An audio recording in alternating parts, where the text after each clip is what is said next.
Mark Baker, ANZ CEO of Papua New Guinea, and Grant Mitchell, Director at Port Jackson Partners. ANZ has just released a report which is authored by Port Jackson Partners called Powering PNG into the Asian Century. It looks at the power sector in Papua New Guinea. So I guess let's start at the start. What does the power situation in Papua New Guinea look like right now, Mark? Thanks, Phoebe. I think before we talk about that, it's important for people to understand where people are in PNG.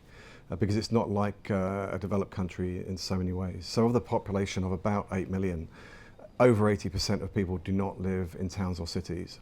And of that 80% who don't live in towns or cities, they're living in pretty remote areas, quite often up in the highlands of Papua New Guinea, which is by terrain and topography and weather is quite a tough area within which to live.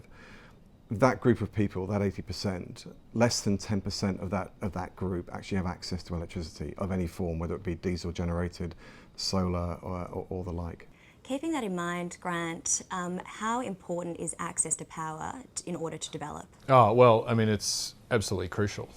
The Sustainable Development Goals have power provision in them, and it recognises that economic development and a lot of social outcomes are linked to having reliable and low cost, ultimately, power. The report does conclude that power must triple in order for the country to meet its stated development goals. What are the challenges in achieving this? Well, there are many, but the two biggest ones are, firstly, that the sort of trajectory of growth in power that's needed is far in excess of anything that PNG has been able to deliver up until now. And the second, as Mark started to allude to, is that to achieve the sorts of social goals that PNG needs, there needs to be an incredible diversity of power supply solutions. It's not the sort of thing that lends itself to a single overarching central plan, and that's quite a challenge. There's a big focus on new technology and a move away from the traditional grid supply. What are the benefits of this approach? Well, this report couldn't have been written a decade ago.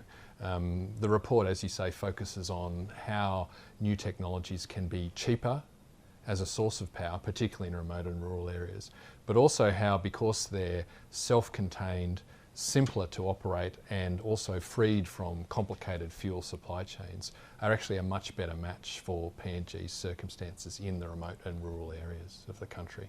A big mistake would be to underestimate the institutional challenges that the country faces in trying to reach these goals.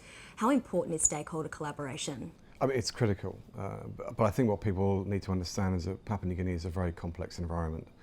And what we try and do with the report is not tell people what needs to be done, but more try and prompt discussion, open debate, because ultimately the solution will be a Papua New Guinean solution. It's not a solution which will be imposed by others.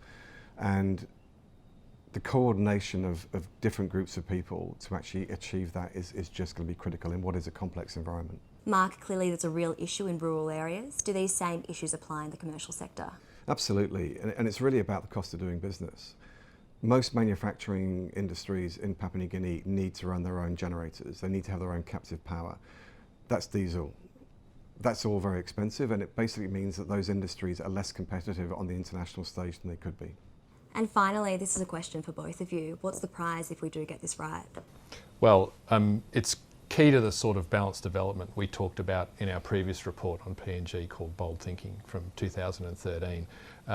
Electricity underpins agricultural processing, it underpins the mining sector, it underpins commercial enterprise, and it underpins manufacturing, as well as all the sort of the health and education and social goals. If you get electricity right, all of the balanced development and the benefits balanced development brings is much easier to achieve.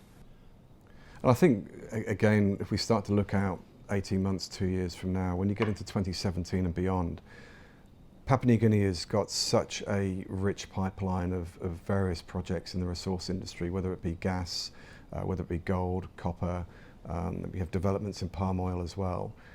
The reason to focus on power is, as Grant said, it's just such a critical part of that development reaching its full potential. But I think when people look at Papua New Guinea, if they can look in the medium term, the potential is extraordinary.